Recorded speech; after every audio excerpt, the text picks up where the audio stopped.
नमस्कार मित्रों, आप सभी का लॉजिकल सनातन ज्ञान चैनल में स्वागत है।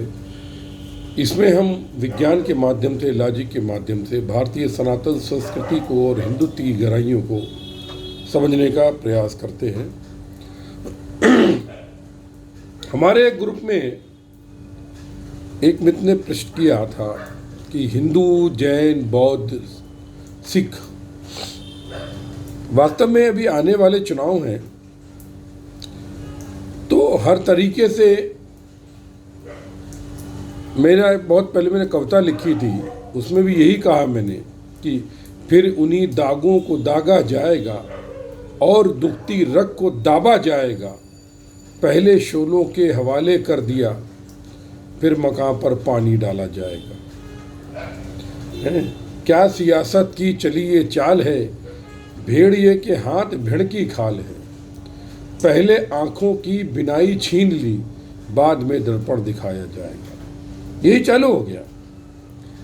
अभी हर तरीके से प्रयास किया जा रहा है कि जो सनातन के रक्षक हैं, जो सनातन को मानने वाले हैं, सनातन विचारधारा का सम्मान करने वाले लोग हैं, जिनमें कि हिंदू हैं, बौद्ध हैं, जैन हैं, सिख हैं, दलित हैं, तमाम लोग जो पिछड़े वर्ग के लोग हैं, तमाम लोग जो सनातन की बात करते हैं, सनातन को चाहते हैं, उनको कैसे तोड़ के अलग कर दिया जाए कि वो हिंदुत्व से अलग हो जाए और सनातन को नष्ट करने का, हिंदुओं को नष्ट करने का पूरा प्रयास किया जाए। इस कार्य में तमाम अब हर ग्रुप में ये सब, क्योंकि चुनाव आने वाले हैं अभी अगले साल में, हर तरीके की राजनीति चालू को, उन्हीं को मैं उत्तर देना चाहता हूँ। सबसे पहली बात तो ये है कि आपको पता ही नहीं है सनातन क्या है, हिंदू क्या है। सनातन का अर्थ पहले समझिए आप। सनातन कोई एक विशेष धर्म नहीं है, हिंदू धर्म है। हिंद में रहने वाले जो लोग हैं उनको हिंदू कहा गया, और वो ऋग्वेद में भी ये शब्द आया है, ऐसा नहीं है। जो दुर्गुणों से हीन है वो हिंदू है ये। और फिर सनातन विचारधारा पर हिंदू चलते हैं, उसी तरह से जैन, बौद्ध, सिख भी सनातन विचारधारा पर चलते हैं, इसलिए वे सनातनी हैं। उनकी पंथ संप्रदाय अलग बोल सकते हो, लेकिन सनातन विचारधारा पर ना मुस्लिम चलते हैं ना ईसाई चलते हैं, इसलिए वे सनातनी नहीं हैं। वे हिंदू हैं क्योंकि हिंद में पैदा हुए हैं, लेकिन वो सनातनी नहीं। अब मैं आपको समझाना चाहता हूं कि सनातन का अर्थ क्या होता है। देखिए, जो जीव का मूल स्वरूप है उसके अनुसार चलना सनातन है। तो आप देखिए, सनातन तभी आरंभ हो गया, सनातन ने तभी जन्म ले लिया जब इस धरती पर पहले जीव की उत्पत्ति हुई। जब उस जीव ने अपनी माँ का दुग्ध पान करने के लिए माँ के स्तन पर मुंह मारा और माँ ने उसको प्रेम से अपने आगोश में लिया, उसके अंदर ममता उतर आई, प्रेम उतर आया, वहीं से सनातन ने जन्म ले लिया। अब आप समझिए, सनातन का तात्पर्य क्या होता है? जो ना पैदा होता है ना नष्ट होता है, जो मूल स्वभाव है, मूल। ब्रह्म ने जब सृष्टि की उत्पत्ति करी और जीव ने जन्म लेने आरंभ किया सृष्टि का, उसी के साथ सनातन की उत्पत्ति हो गई। अब आप एक छोटा बच्चा देखिए, छोटे बच्चे के अंदर किसी के प्रति कोई घृणा द्वेष नहीं होता है, सिर्फ प्रेम होता है।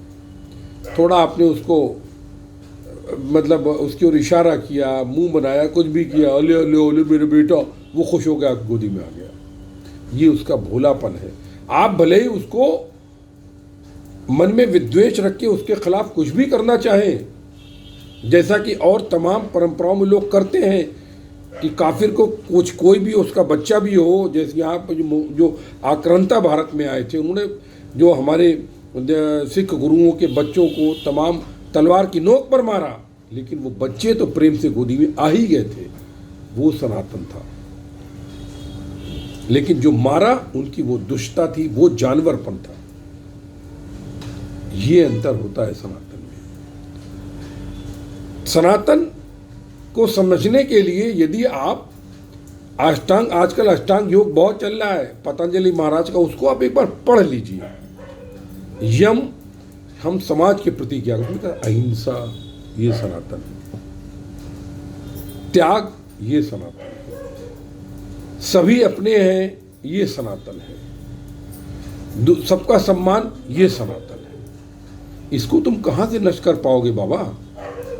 तुम जब पैदा होगे तो तुम इसी का सहारा लेकर के बड़े होगे, क्योंकि तुम्हारी माँ यदि तुमको प्रेम नहीं करेगी तो तुम बड़े नहीं हो सकते, तुम जीवित नहीं रह पाओगे।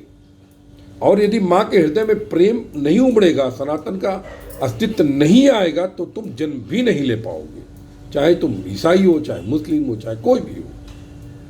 ये सनातन है। जब एक बच्चा जन्म लेता है, चाहे वो कोई भी हो, चाहे पशु का हो, चाहे इंसान का हो, चाहे पक्षी का हो, वो माँ की ओर प्रेम के भावों को पैदा करके माँ की ओर आकर्षित होता है। वो सनातन है, वो प्रेम सनातन है। ये सनातन का तात्पर्य है। और इसको वास्तव में सनातन की व्याख्या नहीं होती है, सनातन की अनुभूति होती है। और बाद में वो सनातन जो है वो शुद्ध ब्रह्म का रूप है। उसको समझने के लिए तमाम साहित्य लिख दिए गए, श्रुति बनी, स्मृति बनी, वेद बने, उपनिषद। ये हिंदू तो बाद में आया है, पहले सनातन ने जन्म लिया। उनके सिद्धांतों को जिन्होंने समझा और जो हिंद देश के वासी थे वे हिंदू हुए। वेदों का निर्माण तब हुआ है, हिंदू से पहले वेद का निर्माण नहीं हुआ है, सनातन के पहले वेद का निर्माण नहीं हुआ है। ये समझ लीजिए आप। ये आप तब समझेंगे जब आपको सनातन समझ में आएगा। बाद में वो ब्रह्म का रूप जो सनातन था उस तक कैसे पहुंची, उसको समझाने के लिए वेद अवतरित हुए और विभिन्न कुछ उन्होंने आरंभ में पद्धतियां बताई, फिर धीरे धीरे उन पर शोध होती गई। उपनिषद में और पद्धतियां बढ़ी, फिर धीरे धीरे पुराणायुग में और पद्धतियां बढ़ती चली गई। और फिर मानव उस सनातन के ब्रह्म रूप को कैसे जाने, इसके लिए वेद महावाक्यों का शोध किया गया। और फिर बाद में जिसको कि योग कहा गया। तो कहने का तात्पर्य क्या है, यदि आपको योग की अनुभूति हो जाती है, ये कपालभाति अनुलोम विलोम एक आसन है, ये योग नहीं है, ये अंग है, अंग। योग आत्मा में परमात्मा की एकात्मकता का अनुभव हो जाता है, योग हो जाता है, समझ लीजिए, तब आप सनातन का मूल सिद्धांत प्राप्त कर लेते हैं।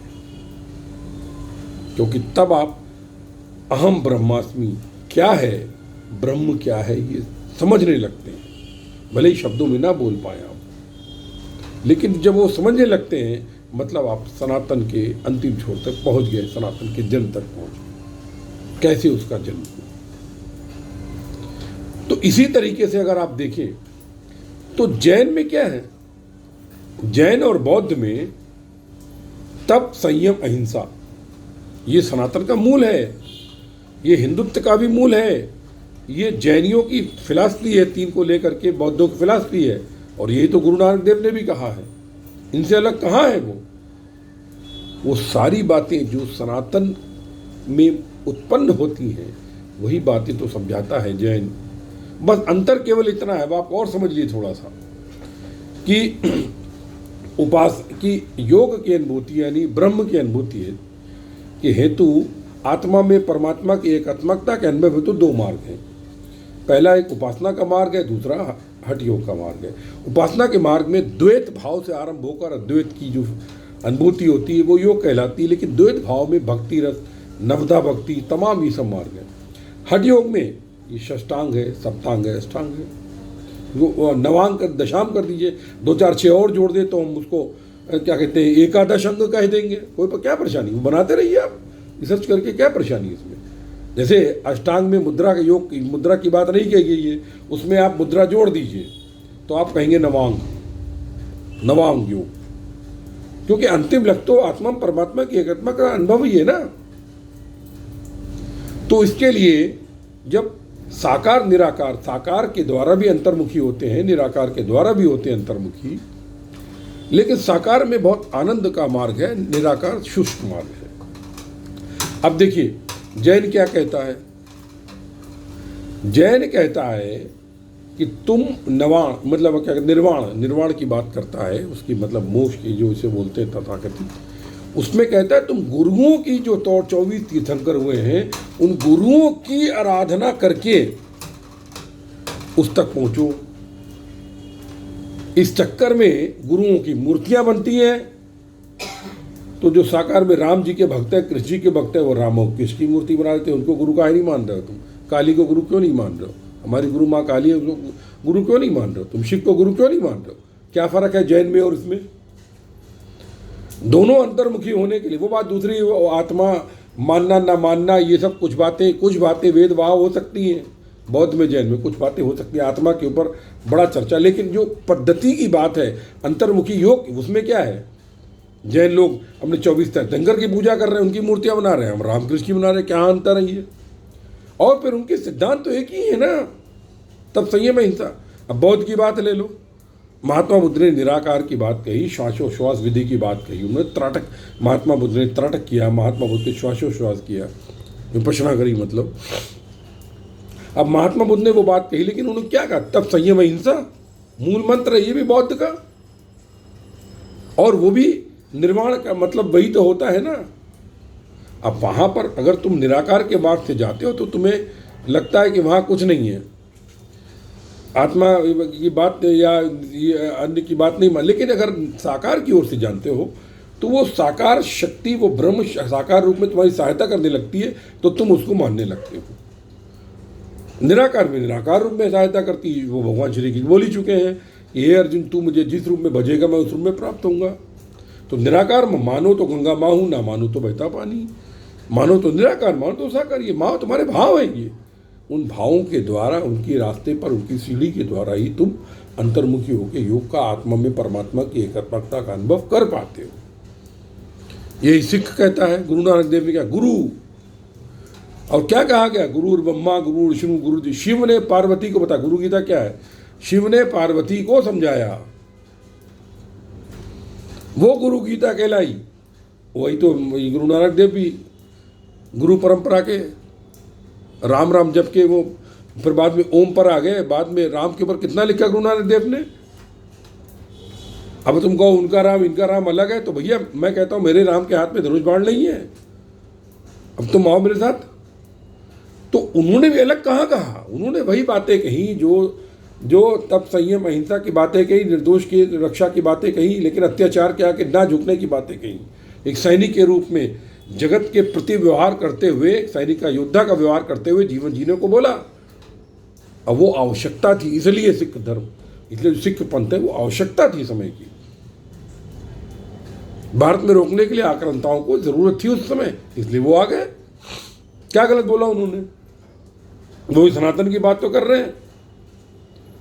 तो इसलिए मैं आपसे अनुरोध करना चाहता हूं, हे महामूर्खों, हे टुकड़े टुकड़े गैंग के लोगों, हे मीम भीम की पद्धति पर चलने वाले लोगों, हे देशद्रोहियों, हे सनातन, क्योंकि तुम अगर सनातन को तोड़ने का प्रयास करते हो तो तुम देश को तोड़ के रहोगे। भारत है तो सनातन है, और उसके मतलब क्या, हिंदुत्व है तो सनातन एक तरीके से है, क्योंकि सनातन जैन है तो सनातन है, बौद्ध है तो सनातन है, सिख है तो सनातन है, ये सब है तभी सनातन जीवित है। आपको ये जान के पता होगा, जब आक्रांतों ने भारत में हमला किया था तो भारत का जितना भी प्राचीन साहित्य था वो सब तिब्बत के लामाओं ने सुरक्षित रखा था। 13वीं सदी में एक तिब्बत गुरु आए थे यहाँ पर, वो तमाम धरोहर लेके तिब्बत चले गए थे, तिब्बती भाषा में लिख करके उन्होंने उसका अनुवाद करके सुरक्षित रखा साहित्य को, सनातन के सिद्धांतों को, हिंदुत्व की व्याख्याओं को, जो तथाकथित जो तुम कहते हो वो सब तिब्बतियों ने सुरक्षित रखी हैं। तो कहने का मतलब ये है कि अपने प्रयास में तुम सफल नहीं होगे, क्योंकि इस समय स्पष्ट दिखता है सनातन की शक्तियां जागृत हो चुकी हैं और तुम्हारा पतन तो निश्चित है। अपने षड्यंत्र में, भारत की तोड़ने के षड्यंत्र में तुम सफल नहीं हो पाओगे। एक छोटा सा उदाहरण देखो तुम, जहां कहीं भी बैलगाड़ी पर, मंचों पर यात्राएं निकल रही हैं विभिन्न पार्टियों की, और उसमें देश विरोधी नारे लग रहे हैं, या महायोगी नरेंद्र मोदी के विरोध में नारे लग रहे हैं, वो सारे मंच टूट जा रहे हैं। अभी ये तुम्हारे वो भाई जगताप जो कांग्रेस आई के यहाँ के प्रमुख है महाराष्ट्र के, उनका वो टूट था। अभी बीच में टिकैत का वो व्हाट्सअप चल रहा है, व्हाट्सएप पर। मतलब क्या है, सनातन की शक्तियाँ जागृत हो चुकी हैं। सनातन को तोड़ने का प्रयास मत करो, सनातनी बनो। और इसमें सबसे पहले सनातन सिखाता है नमस्ते सदावस्थले मातृभूमि। अपनी मातृभूमि से, अपने राष्ट्र के गौरव से प्यार करो। इन्हीं शब्दों के साथ मैं आप सभी के हृदय में उपस्थित परम ब्रह्म को नमस्कार करता हूँ। जय गुरुदेव, जय माँ काली, सर्वस्व ब्रह्म सर्वत्र ब्रह्म।